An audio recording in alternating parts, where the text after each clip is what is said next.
Après ce petit interlude, nous reprenons les bonnes habitudes et donc le cours, comme à l'habitude, est suivi du séminaire avec un invité, une invitée particulière. Et nous prenons donc cette nouvelle habitude et nous reprenons cette habitude au début de l'année 2023. Alors, le séminaire de cette année, je n'ai pas voulu l'organiser, vous avez pu le voir dans le programme, je n'ai pas voulu l'organiser autour de Paul Valéry. D'abord, il y a déjà beaucoup de choses que je dirais dans le cours sur Valéry. Je ne parlerai pas que du cours de poétique, rassurez-vous, non plus. Mais j'ai prévu au mois de juin de faire un colloque sur Paul Valéry. Ce sera les 15 et les 16 juin donc de cette année 2023. Colloque Paul Valéry au Collège de France, où là, mes invités réfléchiront plus spécifiquement à l'apport, alors à la relation de Valéry avec les professeurs du Collège de France et réciproquement, des professeurs du collège, plusieurs d'entre eux participeront vivants, et on parlera aussi des morts, mais participeront à ce colloque, mais il y aura aussi des spécialistes de Valéry pour déjà tirer un premier bilan de cette édition du cours de poétique. Et ce ne sera pas seulement un colloque intellectuel, mais ce sera aussi un colloque sensible, esthétique, puisque ce sera précédé la veille, le 14 juin, d'une présentation de cette pièce de théâtre Montfaust, écrite par Valéry pendant qu'il était professeur au collège, donc totalement contemporaine du cours de poétique, et dont une très belle production télévisée, réalisation télévisée existe, datant du début de 1970-1971, avec Pierre Dux, Daniel Delorme, pas Robert Hirsch, mais Pierre Freinet, bien sûr, qui joue le rôle de Faust, et vraiment une très belle adaptation. Et puis même pendant le colloque, il y aura aussi des lectures de poèmes. Le comédien Grégoire Le Prince Ringuet viendra réciter La Jeune Parc. Bref, il y aura des choses assez intéressantes qui vous intéresseront. Mais pour le séminaire, en lien direct donc avec le cours, j'ai voulu faire autre chose. Et mon idée était celle-ci, c'est-à-dire que Valéry, lorsqu'il a été professeur ici au collège pendant 8 années, a occupé cette chaire de poétique, et il a été en vérité à l'avant-garde de la recherche en littérature et en art et en esthétique de son temps. Personne ne faisait ce que faisait Valéry. Il était le seul à avoir ce regard théorique sur les œuvres et à tracer une voie qui serait la voie de la théorie littéraire, qui aurait ensuite, avec la nouvelle critique, le renom que vous savez. Eh bien, il m'a semblé que la meilleure manière de rendre hommage à cette façon de faire de Valéry, c'était de faire comme lui, c'est-à-dire de nous plonger dans la recherche en train de se faire, et de regarder ce qui se passe aujourd'hui en France, à la pointe de la recherche sur la littérature. Et c'est pourquoi j'ai intitulé ce séminaire « Nouvelles recherches sur la littérature ». L'idée est vraiment de parcourir un ensemble de recherches qui se font aujourd'hui avec, parmi les meilleures chercheuses et chercheurs sur quantité de domaines, avec quantité de méthodes, vous le verrez, plusieurs siècles, ça va du 16e au 20e, voire 21e siècle, et pour rendre hommage et rendre justice à cette recherche en littérature qui se fait aujourd'hui, et qui se fait aujourd'hui en particulier parce que Valéry a rendu possible une autre manière de parler des œuvres. Et ce sera du reste l'occasion de poser la question aux différents intervenants de leur rapport éventuel avec Valéry. Ce sera peut-être aussi une question à poser. Mais c'est une question secondaire. L'essentiel, c'est que chacun présente un aspect de sa recherche qui lui semble important. Et c'est pourquoi je suis, je dois dire, extrêmement heureux. Je crois qu'il n'y a pas de meilleure manière de commencer cette année que de commencer avec Marielle Massé, qu'il est à peine besoin de présenter, je pense, parce que tout le monde sait ou presque que Marielle Massé est l'une des voix les plus neuves, les plus originales de la littérature et de la critique littéraire aujourd'hui. C'est à la fois, c'est une universitaire et une écrivaine, hein, disons. Marielle Massé est d'abord directrice... oui, je ne sais plus si tu es directrice de recherche, non, tu es directrice de recherche au CNRS et directrice d'études à l'EHESS. Et elle s'est fait d'abord connaître avec une thèse qui a marqué, une thèse sur l'essai, le temps de l'essai, en 2006, Histoire d'un genre en France au XXe siècle. Et à partir de, paru chez Belin, et à partir de là, Marielle Massé a développé une œuvre qui est en fait une œuvre essayistique, en traçant une voie nouvelle dans l'essai et dans l'écriture, et en proposant des problématiques différentes de celles qui étaient exploitées auparavant. Je vous dis les titres de ces livres qui sont connus, tous. D'abord Façon de lire, manière d'être, chez Gallimard en 2011, puis Style, critique de nos formes de vie, toujours chez Gallimard en 2016, puis alors on assiste là après une nouvelle perspective, vous allez voir, Sidérés, considérés, migrants en France en 2017, chez Verdier, et aussi un autre petit livre chez Verdier, qu'on a beaucoup vu partout dans les librairies, qui a été un énorme succès, Nos cabanes, là aussi chez Verdier, dans la collection La Petite Jaune. Et puis tout dernièrement, et c'est, je pense, dans cette optique-là que Marielle va nous parler, Une pluie d'oiseaux, paru chez José Corti, donc l'an dernier, enfin, c'est tout récent, en 2022. Et autant que je le comprenne, Marielle Massé est quelqu'un qui essaie de reconnecter l'écriture, la littérature à l'être, au monde, et aussi aux enjeux contemporains, c'est cela qui paraît important, et de restaurer aussi, d'explorer des pouvoirs de la littérature, qu'on avait peut-être eu tendance à oublier, avec une écriture, une voix qui fait parfois songer à Jean-Pierre Richard, me semble-t-il, mais qui veut dire autre chose. Et bien, cette autre chose, je pense que le plus simple, c'est de laisser Marielle en parler elle-même, et sa conférence s'intitule « Pour une écologie de la parole ». À toi, Marielle. Merci beaucoup. Bonsoir à toutes et tous. Alors, je suis désolée de vous empêcher d'écouter la suite de cette aventure pleine de suspense qui s'est arrêtée juste au moment où on aurait envie qu'elle continue. Mais donc, c'est pour la semaine prochaine. Et je suis en tout cas très reconnaissante à William pour cette invitation qui m'honore, évidemment. Et en effet, c'est un exercice de poétique en acte que je vais vous proposer. Puisque, disons, mon travail consiste à partir de situations littéraires, voire de situations grammaticales, et d'essayer d'étendre leur intelligence sur nos manières de nous y prendre avec la vie. Et donc, c'est à la possibilité de faire cheminer ensemble un regard sur la parole et un regard sur les milieux, les environnements, sur l'écologie, que je vais m'essayer ce soir. Parce que vous le savez, on a de grandes responsabilités écologiques. Ça n'est pas une punition, c'est notre réquisition dans le monde d'aujourd'hui. On a de grandes responsabilités écologiques et parmi ces responsabilités, je crois, et c'est ce que je vais essayer de soutenir ce soir, qu'il y a aussi la parole.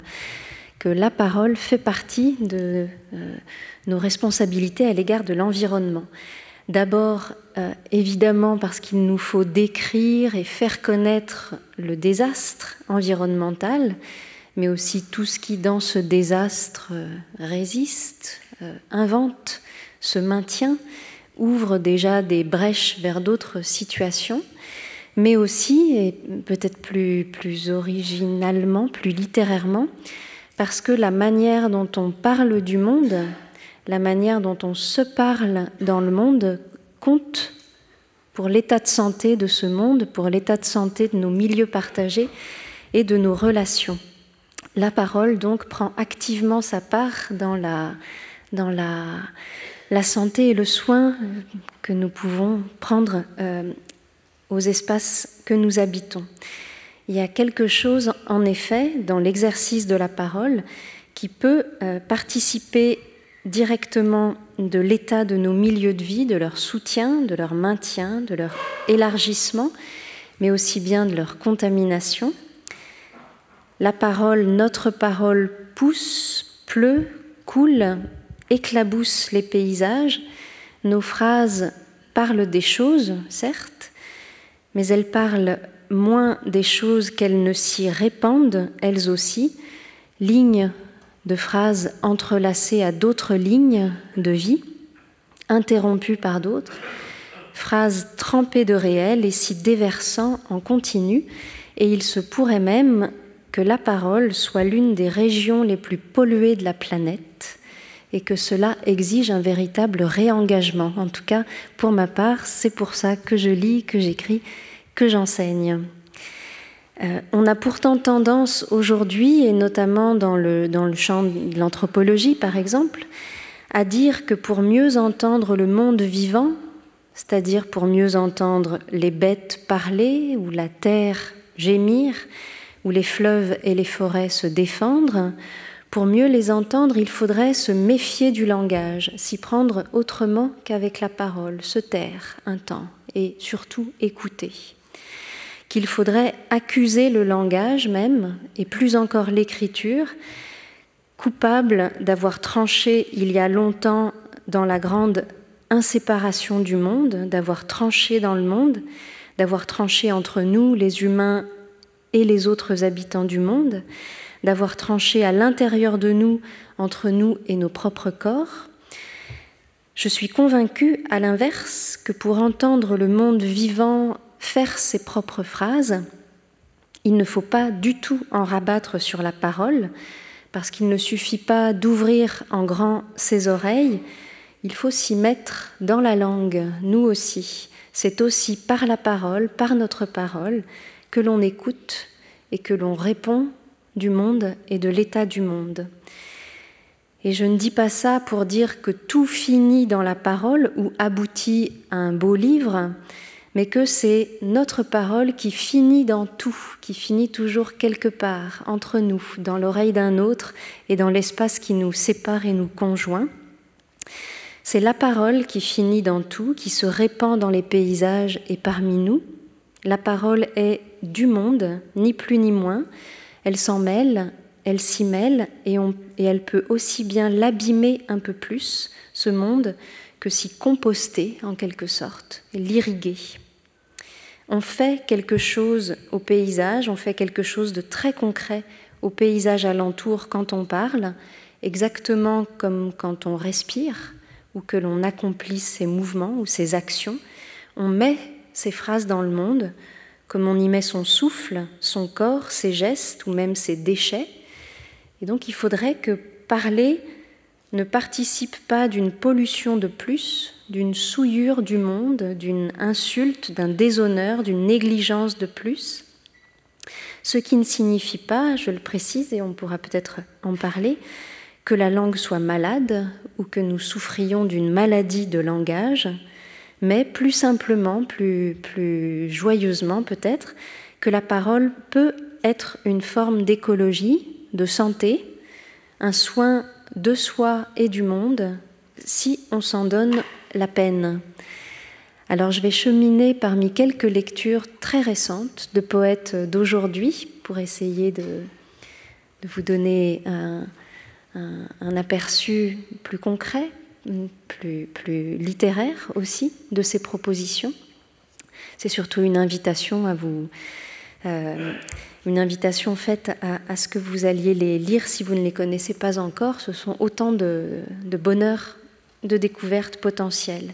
Un premier poète, Jacques Demarque, que vous connaissez peut-être, qui a consacré toute sa vie de poète et d'écrivain aux oiseaux.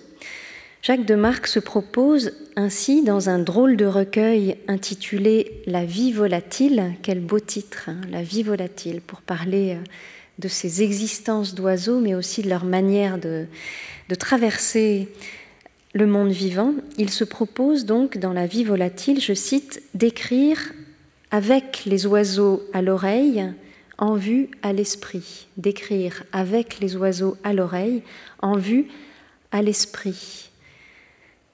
Pas de faire parler les oiseaux, donc, ce ne sont pas des fables, ni de parler comme eux, ni même de dialoguer avec eux, de les comprendre ou de s'en faire comprendre, de les intéresser à nos petites questions d'humains. Non, d'écrire avec eux à l'oreille, en vue à l'esprit, c'est-à-dire d'écrire en leur présence, avec cette présence, avec leur gaieté, sous leur impulsion, dans la secousse qu'ils impriment au réel, de les écouter avec sa plume à lui, donc, et de parler avec eux plein les yeux, plein le cœur aussi, sans doute, à partir de ce que les oiseaux lui font dire, à partir de ce qu'ils déposent dans son monde, de ce qu'ils font à sa pensée et à sa parole à lui. Faire la parole, donc, avec ce qu'il reçoit d'eux, avec ce qu'il est auprès d'eux. Et je crois qu'il y a là quelque chose de beaucoup plus réel, de beaucoup plus attentif, de beaucoup plus scrupuleux, patient, conscient des échanges dont nous sommes ou pas capables, donc quelque chose de beaucoup plus réel qu'un donner la parole. D'ailleurs, les langues d'oiseaux ne peuvent être entendues, écoutées, étudiées que de nos langues si maternelles. C'est ce qu'écrit un autre poète, Dominique Méhens, dans un très beau recueil publié récemment chez POL, Paul, Mes langues ocelles. Les langues d'oiseaux ne peuvent être entendues, écoutées, étudiées que de nos langues si maternelles. C'est de nos langues à nous, autrement dit depuis nos langues, et depuis la manière dont ils y nichent déjà, que nous pouvons entendre les oiseaux. Et c'est vrai, nous écoutons aussi par la langue, par nos langues à nous. Je vais beaucoup parler de grammaire, c'est ce que je dois à Valérie, en vérité. La grammaire, cette faculté de l'âme. Penser à partir de la grammaire, c'est ce que je tente avec vous. Ce que les oiseaux font et déposent dans le monde, ils le font en effet aussi d'emblée à nos langues, dans notre vocabulaire, dans notre syntaxe, à nos petites voix qui courent après eux. Pensez simplement aux noms d'oiseaux et aux noms de chants d'oiseaux, acrola, coucou, colombe, coulon, qui coucoule et coucou et roucoule, et la poule qui cagnette et claquette et clousse et glousse. C'est comme si, par le plaisir et la surprise qu'on a à le tenir dans la bouche, le chant de l'oiseau était déjà déposé dans nos propres parlers, qu'il les égayait déjà. Et chaque oiseau, écrit aussi Dominique Méhens, est en ce sens à couvert sous les phrases qui vous le font voir. Les oiseaux sont à couvert sous nos propres phrases. Alors j'espère que c'est vrai, parce que ce serait une merveille. Ça voudrait dire qu'ils sont un petit peu à l'abri du danger, protégés des tirs, dans des phrases qui nous les font même voir, qui nous les font voir eux comme ils sont. C'est pas qu'ils soient recouverts par la parole, qui nous éloignerait du monde des vivants, qui les masquerait à notre vue, c'est tout le contraire, elle nous les fait voir. Enfin, ça devrait être tout le contraire et il faudrait vraiment cesser d'accuser les mots. Et puis, troisième exemple, un exemple dont vous êtes très familier, je pense, celui de François d'Assise. François d'Assise qui, lui, parlait aux oiseaux, dans sa langue d'homme et même dans sa langue de poète, puisqu'il était poète. François d'Assise a été le premier poète en langue vernaculaire en Italie, dans son parler ombrien. Alors il ne parlait pas exactement avec les oiseaux, il ne dialoguait pas avec eux, il ne rusait pas, il ne cherchait pas à se constater ou s'inventer avec eux une langue commune ou un petit code partagé. Il n'attendait même pas de réponse, du moins pas de réponse qui lui fût adressée. Non, il parlait aux oiseaux. Il lançait sa parole dans le paysage et dans leur direction, sans même se demander s'il était compris par eux. C'était une affaire d'adresse, parler à. Et parler à, s'adresser, c'est fondamental pour la parole. Je rappelle, je crois l'avoir appris ici même, peut-être de la bouche de Carlo Ossola,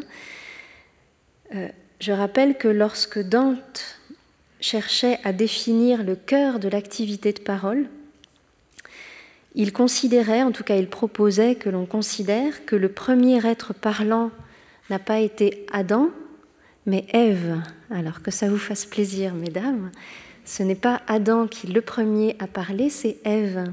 Parce que certes, Adam a nommé les animaux, il les a convoqués, il les a classés aussi. Je me figure parfois la scène comme s'il avait fait l'appel dans une salle de classe. Mais Ève, elle, a parlé au serpent. Et d'ailleurs, il l'a comprise, il lui a parlé aussi. Et donc François a fait pareil. Il a fait comme Ève, il a parlé aux oiseaux dans sa langue. Le sermon aux oiseaux qui en résulte, enfin cette scène qui est racontée par les compagnons de François d'Assise et notamment par le petit frère Léon. Le sermon aux oiseaux est un texte très étonnant parce qu'il raconte avec précision cette séquence de paroles qui n'est pas exactement un dialogue, qui est plutôt ce qu'il faudrait appeler une conversation. Vous savez, il y a une grande différence entre le dialogue, qui est une affaire d'échange logique d'énoncés, et la conversation qui, étymologiquement, signifiait tout simplement fréquentation, vivre avec. C'est le fréquentatif d'un verbe qui signifiait retourner auprès de quelqu'un. Donc converser, c'est vivre avec, c'est passer beaucoup de temps et revenir fréquemment les uns auprès des autres. Alors vous connaissez l'histoire peut-être du sermon aux oiseaux, ou peut-être aussi vous l'avez vu à travers les images de Rossellini. Les frères sont en chemin et c'est ébloui par une multitude presque infinie d'oiseaux qui se trouvent dans les arbres près de ce chemin que François s'anime. Il court vers eux pour leur parler. L'émerveillement, donc, a précédé le sermon ou la prédication. Ce sont les oiseaux qui ont commencé, ce sont les oiseaux qui lui ont agrippé l'oreille, qui l'ont saisi, qui l'ont émerveillé. Et la parole de François est suscitée par ces oiseaux, causés, c'est le cas de le dire, animés par eux en premier lieu. Et il se met à leur parler, souriant, chantant. Et pourquoi est-ce qu'il leur parle ? Est-ce qu'il essaye de les intéresser à ses affaires ? Non, pas vraiment. Il leur parle d'abord pour faire leur éloge. Le sermon aux oiseaux est d'abord un poème de louange à tout ce dont les oiseaux sont capables, tout ce qu'ils ont. Il leur parle pour faire leur éloge et pour les encourager à leur tour à la louange, eux qui, par la grâce de leur chant, sont les mieux capables de chanter la création, sont le chant même de la création, si vous voulez. Alors c'est un sermon, certes, mais François ne fait pas la leçon aux oiseaux, il les loue, donc il les chante, et c'est en les chantant qu'il veut les pousser à louer et à chanter encore davantage. Et c'est un portrait très, très touchant, ce portrait de François en entraîneur, en quelque sorte. Moi aussi, je fais des gestes un peu... Bref, ce portrait de François en entraîneur amical qui incite, encourage, soutient la voix des plus chanteurs des plus chanteuses de toutes les créatures. Ce portrait de François en coach qui veut ranimer chez les oiseaux leur propre génie de louange. C'est une image si follement tendre, si profonde, si drôle aussi, qu'elle peut nous étreindre très longuement. Et j'y ai insisté, c'est une histoire d'animation mutuelle de la parole, où la parole humaine reçoit quelque chose des autres vivants et tente de donner à son tour quelque chose au paysage. J'ai envie de le dire comme ça, c'est une histoire où un homme décide de donner sa langue aux choses, donne sa langue aux choses. Encore un exemple, voilà ce qu'écrit un poète, le bien nommé Jean-Claude Pinson, que j'aime beaucoup, au sujet d'une autre poète. Un chant, dit-il, pousse en nous depuis les arbres. Un chant pousse en nous depuis les arbres. C'est vrai et c'est bien dit, un chant pousse en nous, à l'intérieur de nous, depuis les arbres, c'est-à-dire à partir d'eux, grâce à eux, à partir de leur présence, de leur vitalité, de leur beauté, de leur croissance à eux, un chant enraciné dans leur vigueur, irrigué par elle, qui pousse depuis qu'ils existent et qui pousse en nous et qui nous pousse au-dedans à partir d'eux. Ce que cette petite formule de poète indique, c'est toute une relation vitale, symbiotique, comme on dit aujourd'hui, la forme d'une dépendance très matérielle, d'une dépendance chimique et respiratoire que nous avons à l'égard des végétaux, comme vous le savez. C'est eux qui fabriquent l'atmosphère qui nous permet de respirer. Donc c'est toute la réalité d'une relation vitale qui s'expose ici, qui se prouve en quelque sorte dans la parole, dans la précision de la parole. Depuis les arbres, quelque chose nous pousse au-dedans et vers dehors, comme un bout de corps en plus qui s'oriente et s'en va palper le ciel de ses longues griffes. Je vous disais que c'est un poète qui le dit, donc Jean-Claude Pinson, et il le dit à la lecture d'une autre poète, Aurélie Follia, Aurélie Loiseleur aussi, elle s'appelle à la fois La Feuille et l'Oiseau. Aurélie Follia, qui a publié un magnifique recueil de poésie entièrement consacré aux arbres, intitulé Grand Monde. Et c'est le recueil d'Aurélie Follia qui a inspiré à Jean-Claude Pinson cette formule à la fois très scrupuleuse, très précise et très inventive, très subtile. Grand Monde, donc, c'est un recueil entièrement consacré aux arbres, les longtemps, comme les appelle aussi Aurélie Follia, ceux qui en passent par les insectes, qui se reproduisent par les oiseaux, dit-elle, et ceux de qui nous vivons, chaque vie devenant comme l'exutoire d'une sorte de rivière ou de bassin versant où se croisent des lignes croissant depuis les autres vivants. Je remarque dans ce recueil qu'Aurélie Follia prend très au sérieux le silence des arbres, leur non-parole. Pousser ne leur permet pas de parler, dit-elle. Ils ne répondent pas, ils gardent le silence. Des arbres dépouillés à l'ossature souple penche, pour ne rien dire d'intelligible. Ils gardent le silence, dit-elle, c'est-à-dire qu'ils se taisent, qu'ils signifient qu'ils se taisent, mais aussi qu'ils protègent le silence, qu'ils en sont comme les gardiens et qu'il faut en tirer une leçon. Donc, la poète, je préfère ce mot à poétesse, on a déjà un E de toute façon, et ça veut dire, comme le disait Dominique Fourcade, que nous, les poètes, nous sommes tous des femmes.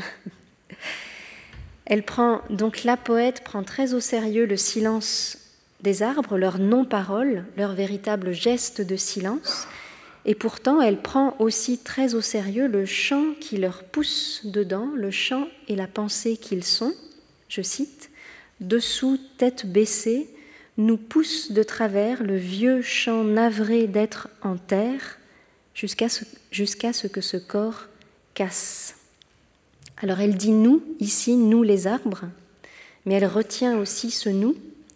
Ils n'iront jamais jusqu'au « je », dit-elle. Elle freine l'envie de croire que l'on pourrait chanter, nous aussi, ce chant des arbres, ou l'entendre sans trop de peine. Alors ça vous fait peut-être penser à une exposition qui a eu lieu ici à Paris, à la Fondation Cartier, il y a quelques années, il y a quoi, 2 ans, 3 ans, qui justement s'intitulait « Nous les arbres ». C'est un titre qui a beaucoup touché, je crois. C'est une formule qui émeut et qui, elle aussi, en quelque sorte, nous ranime, parce qu'elle nous permet de reconnaître ces êtres de la nature comme des sujets, et de leur faire une plus grande place dans nos imaginaires et dans nos pratiques de vie. Mais peut-être que ce titre-là, « Nous les arbres », allait un peu trop vite dans la parole, dans sa propre pratique de la langue. Peut-être que cette formule faisait un petit peu semblant de croire vraiment à une énonciation des choses naturelles, semblant de pouvoir et surtout de savoir entendre ce que serait une parole des arbres ou ailleurs la voix d'un fleuve, par exemple.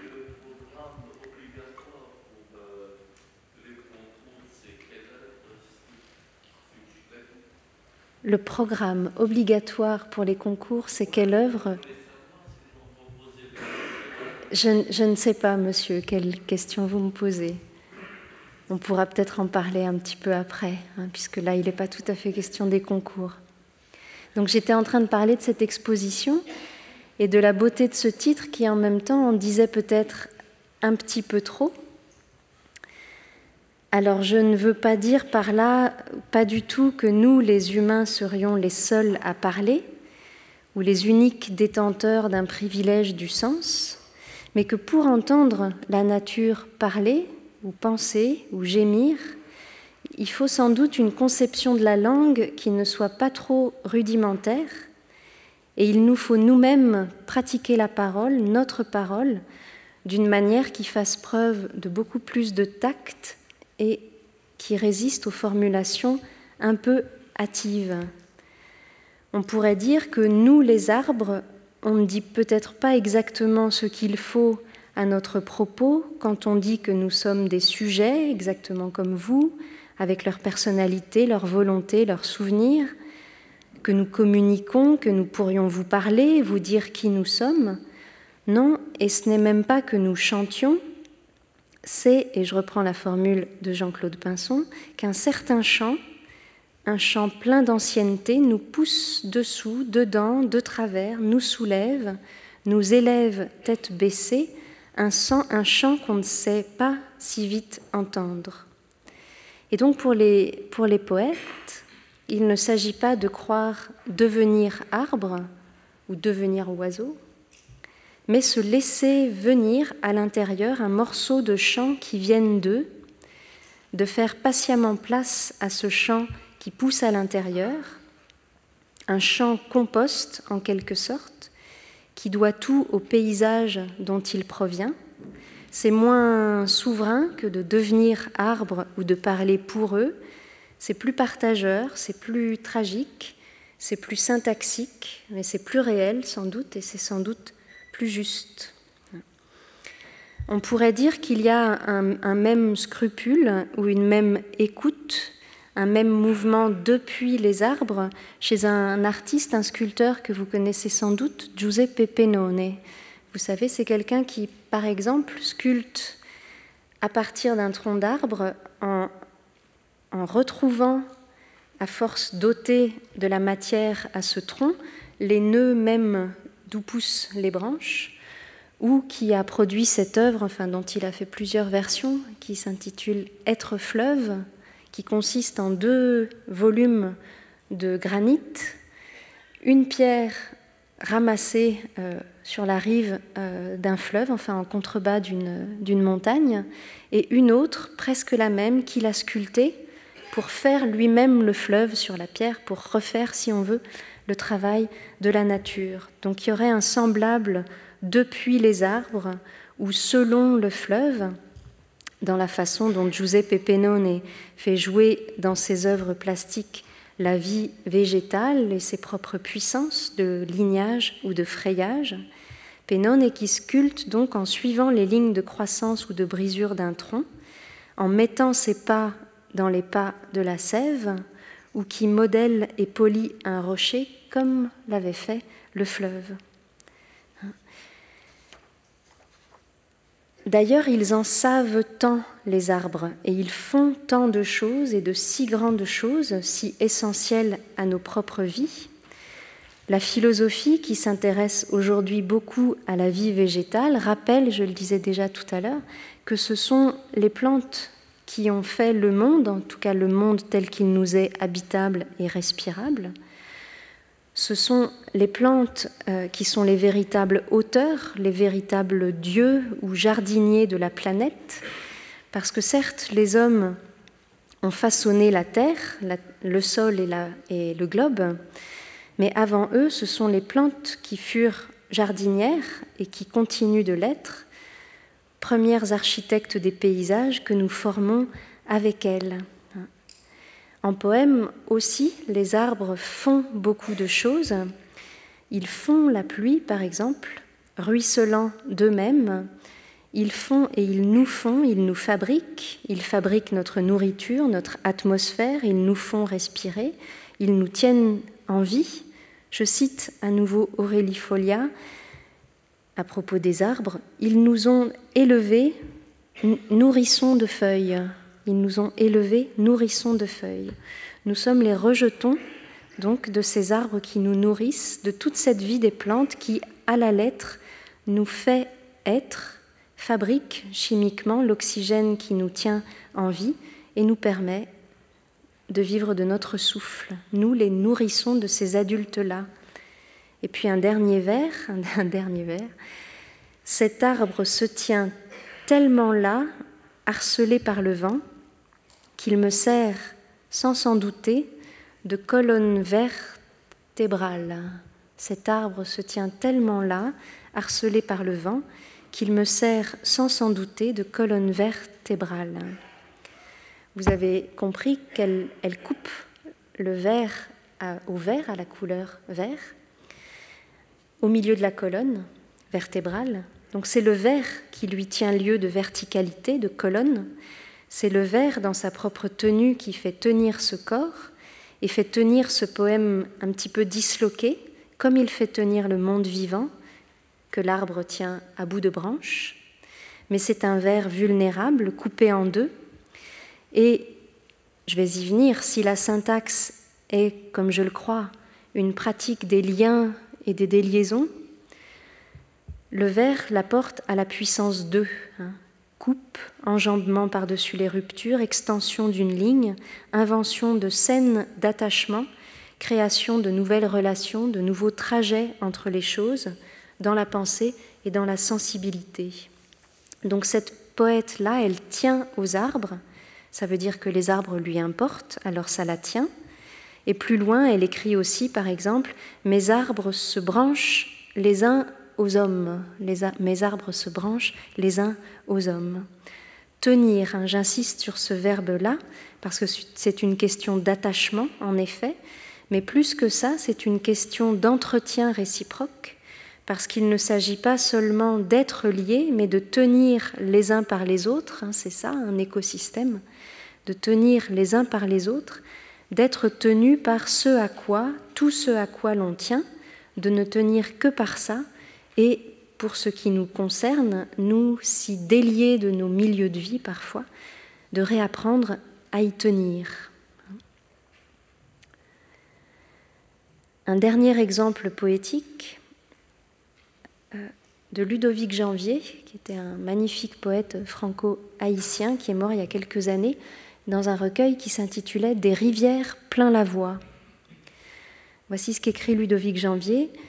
« Je n'ai jamais bien compris si le couteau était sur ou sous la gorge, mais incontestablement, la rivière, elle, passe dans la voie. » Et il précise « J'écris au nom de la rivière et face à elle », c'est-à-dire à la fois pour la rivière, devant elle et à partir d'elle, en tenant compte de la rivière, et encore pour la considérer et pour l'honorer.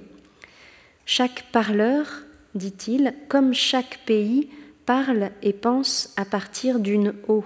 Chaque parleur, comme chaque pays, c'est-à-dire comme chaque langue de chaque pays, parle et pense à partir d'une eau. Et c'est vrai, et ceux d'entre vous qui sont nés peut-être au bord d'un estuaire ou dans le voisinage d'un fleuve le savent, on parle à partir d'une certaine eau dont on peut dire le nom et dont on tient le nom dans la bouche, à partir de cette eau-là, parce qu'elle nous calme et qu'elle nous irrigue aussi. Il n'y a donc pas d'un côté la nature, bouche fermée, et de l'autre nous les hommes, bavards et détenteurs du privilège de la parole, mais il n'y a pas non plus une claire voix de la nature devant laquelle il suffirait d'ouvrir grand les oreilles comme on ouvre un robinet. Non, il y a des paysages de sens complexes, précis, mouvants, exigeants, où humains et non humains, tous partiellement actifs et partiellement passifs, tous un peu sujets et un peu objets, se mêlent, se troublent, répartissent leurs forces, leur silence, leurs incertitudes, et d'ailleurs ne le font pas toujours comme il faudrait, ne le font pas toujours selon les compositions les plus heureuses ou les plus légitimes. Et donc l'enjeu pour nous est donc de reconnaître que la parole est déjà en partage dans le monde, d'observer comment nous partageons effectivement les scènes du sens, et puis surtout, et là je le dis avec une formule de Bruno Latour, paix à son âme, mais surtout de nous efforcer vraiment à ce que Bruno Latour appelait des énoncés bien formés, c'est-à-dire à des attachements justes entre nous et avec les choses du monde, et à des détachements quand il le faut. Et c'est en syntaxe, vous l'avez entendu, que je cherche cela, sur des scènes grammaticales à la fois très méditées et très inventives, capables de dire des états de réalité riches, complexes, des scènes grammaticales qui sont prises dans des prépositions, dans des pronoms, dans des constructions du verbe. Vous l'avez peut-être entendu prioritairement dans les exemples que je vous ai donnés, depuis les arbres, avec les oiseaux ou vers eux, à couvert dans les phrases, au nom de la rivière et face à elle. Ce sont des prépositions qui vibraient ici pour nouer avec précision la parole humaine et le monde vivant. Les prépositions, c'est-à-dire les outils de la relation dans la langue, les opérateurs de lien, les prépositions, cette catégorie grammaticale formidable qui me semble la plus précieuse pour dire une écologie des relations, des vies effectivement enchevêtrées. Parce que chaque préposition, j'espère que ça s'éclaire avec les exemples que je vous ai donnés, chaque préposition, en chaque occurrence, peut être décrite à travers les genres de relations, les différentes espèces de lignes qu'elle noue, et chaque phrase apparaît à son tour comme un petit parlement de lignes où ça se croise et où ça se débat et où ça débat en tous sens, un paysage de relations, un maillage de relations, un petit écosystème vibrant de relations, de formes précises, subtiles, orientées, et qui toutes méritent leur poète.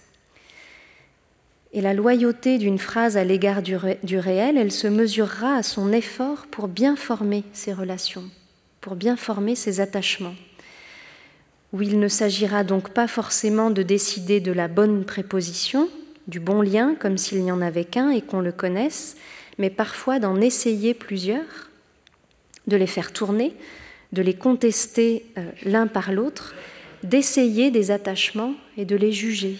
C'est ce qu'on fait en tant que lecteur. Et il y a plus, parce que ces différentes relations prépositionnelles, ces nouages et ces dénouages, interviennent sur des scènes verbales où chacun des protagonistes a sa part, son importance, dans sa capacité d'action ou dans sa capacité de passion, si je peux le dire comme ça. Et cette fois, ça regarde une autre catégorie grammaticale, celle de la voix verbale, ce qu'on appelle de façon plus technique la diathèse, la voix active, la voix passive, la voix pronominale, ce que certaines langues appelaient aussi la voix moyenne, enfin, un phénomène très, très passionnant à étudier, où se multiplient donc les formes du faire, de ce poiein dont il était question d'emblée, un faire, un faire-faire, un laisser-faire, où se dit et se dévoile ce qu'il y a à l'intérieur de chacun d'animation, de participation, de compromission, de responsabilité. C'est pour ça que j'insistais sur le fait que la parole de François, elle a d'abord été, c'est la faute à l'oiseau, c'est l'oiseau qui a commencé. Sa parole à lui était animée par leur voix à eux.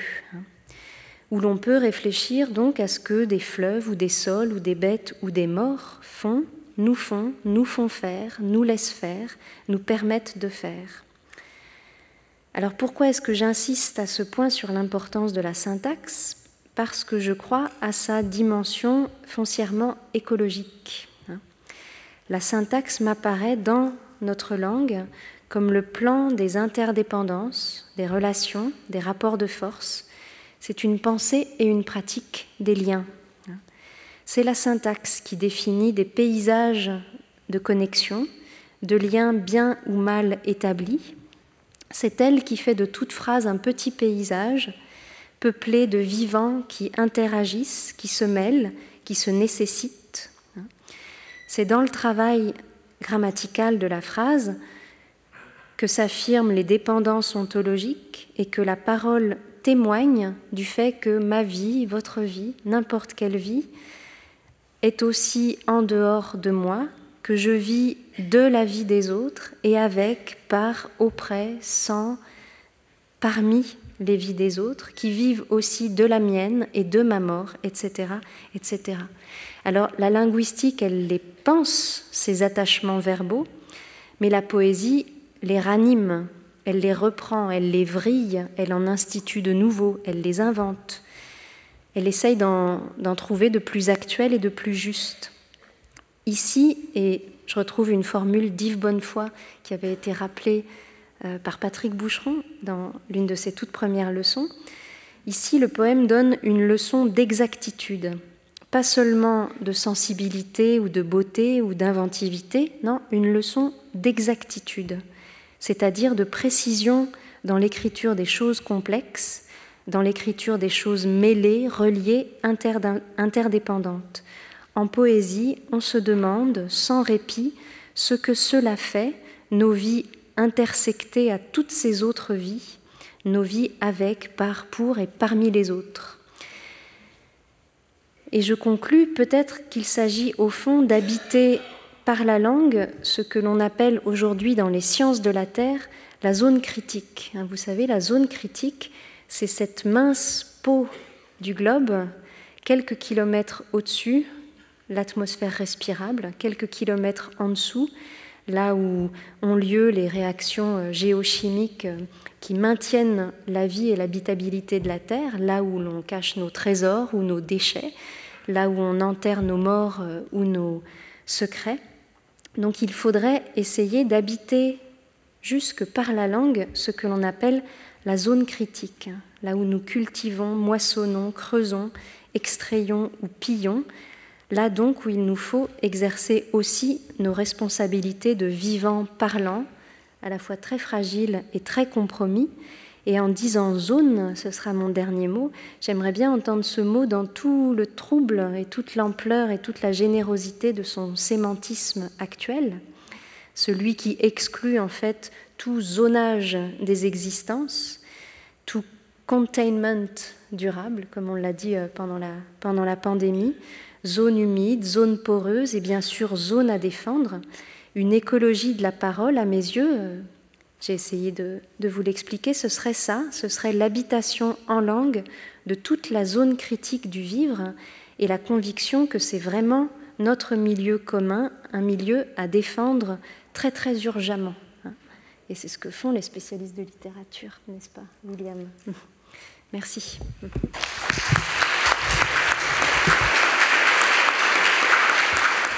Merci mille fois, Marielle, pour ce paysage que tu as dressé par le miracle de ta voix. Je pense que nous sommes plusieurs ici à avoir entendu effectivement quelque chose de l'ordre d'une mélodie, d'un chant qui est en fait un autre discours sur la littérature, même s'il a ce discours une permanence. Tu as cité beaucoup de poètes, mais on pourrait remonter encore plus loin. Tu as cité Jean-Claude Pinson, il y avait beaucoup de très beaux vers que tu as cités, mais un chant pousse en nous depuis les arbres, je crois.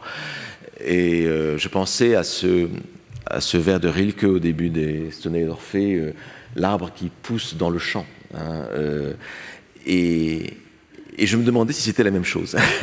Je me demandais si c'était la même chose, parce qu'en fait, ce que tu veux nous dire, m'a-t-il semblé, c'est que nous sommes seconds par rapport à une nature qui est là, autour de nous, des oiseaux, des arbres, et nous arrivons après eux.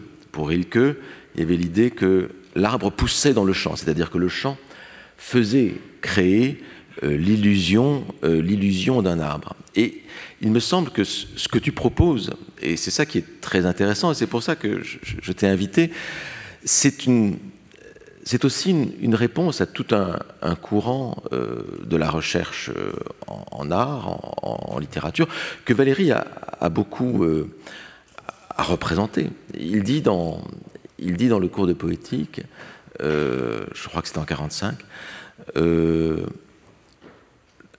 la poésie, soit on fait de la poésie, soit on en parle, mais ce n'est pas la même chose.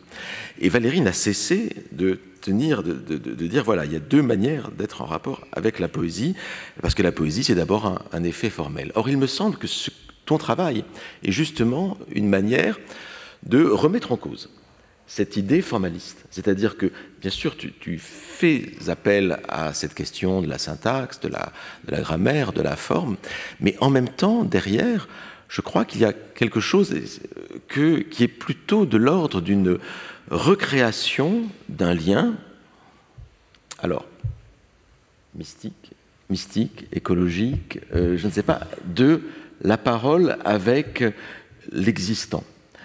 Et je voulais savoir si c'est quelque chose qui était en toi très conscient de cette manière que tu as en fait de bouleverser les données même de la pratique et de la parole de la critique littéraire universitaire normale pour faire ce que tu fais, mais qui est en fait quelque chose de très différent, qui nous renvoie à une sorte de passé très, très lointain, très enfoui, ou peut-être un nouveau. Oui, ou un présent très ordinaire aussi, parce que,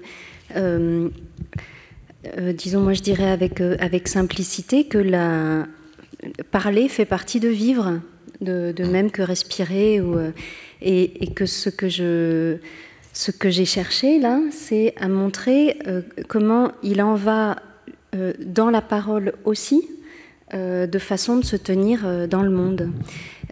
C'est une réflexion qui naît d'un certain agacement devant la honte faite au langage par beaucoup de réflexions écologiques aujourd'hui, où on a l'impression qu'il faudrait désaimer la parole pour pouvoir mieux appartenir au monde vivant.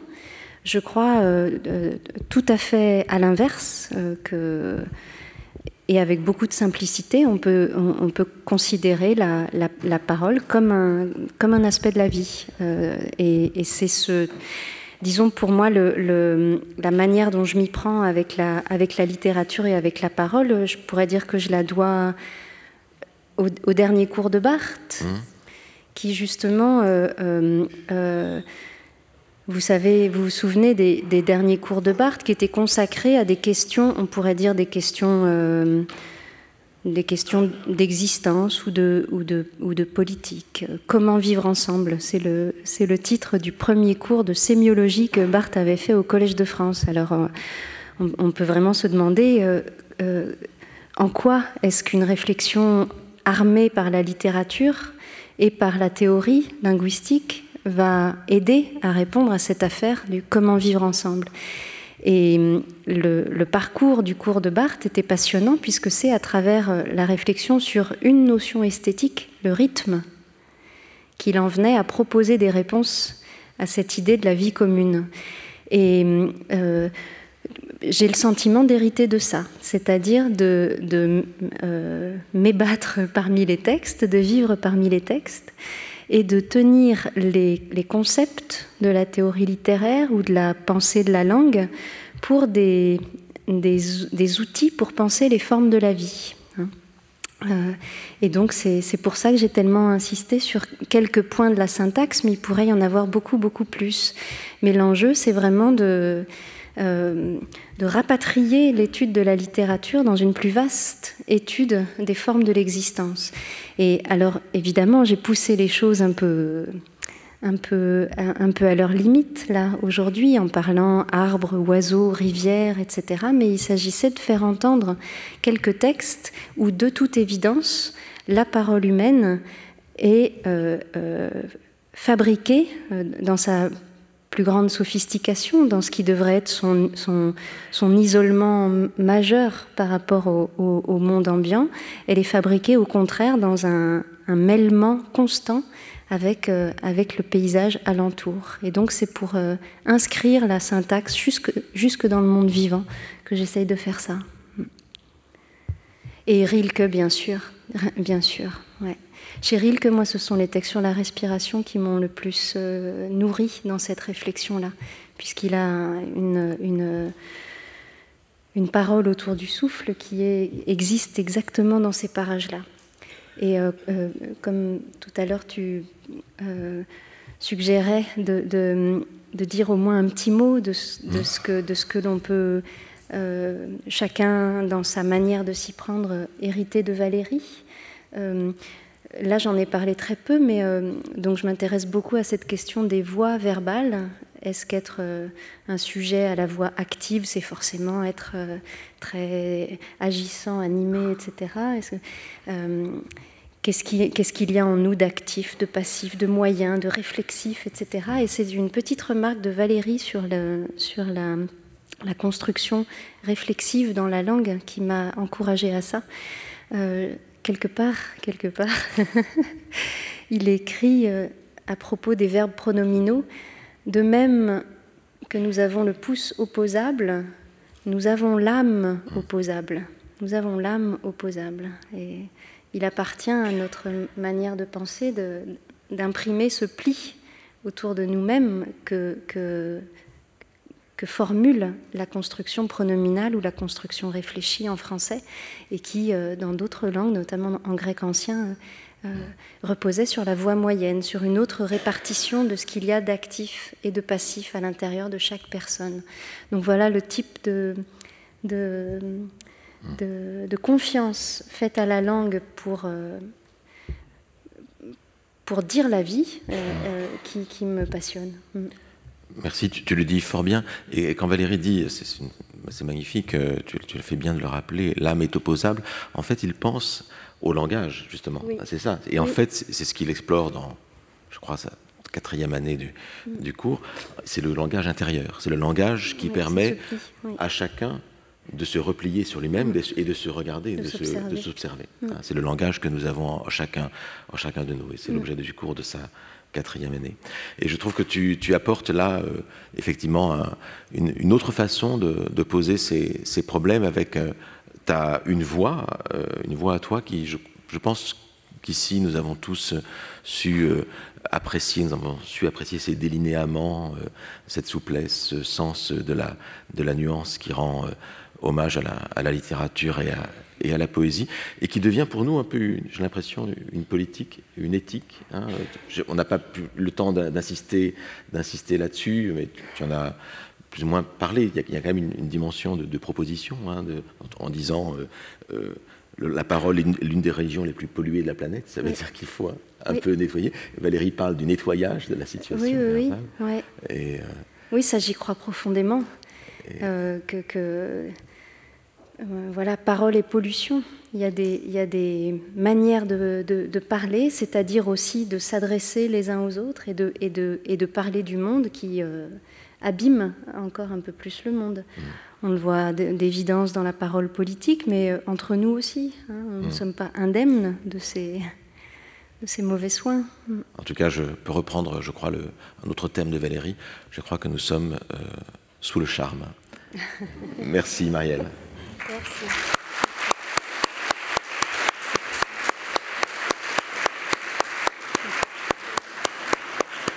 Et donc, rendez-vous la semaine prochaine, cours à 14h30 exceptionnellement, et séminaire à 15h30. Merci.